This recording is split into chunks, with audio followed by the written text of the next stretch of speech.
Welcome to Fluent Phonics.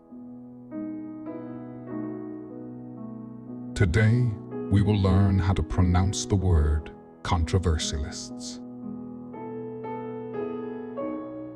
Controversialists. Controversialists. Controversialists.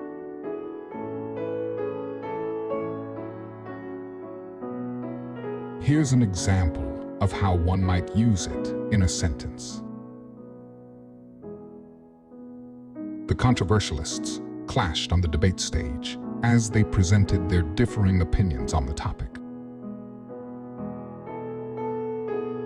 Controversialists are individuals who actively engage in controversial or argumentative discussions, often expressing differing viewpoints to provoke debate.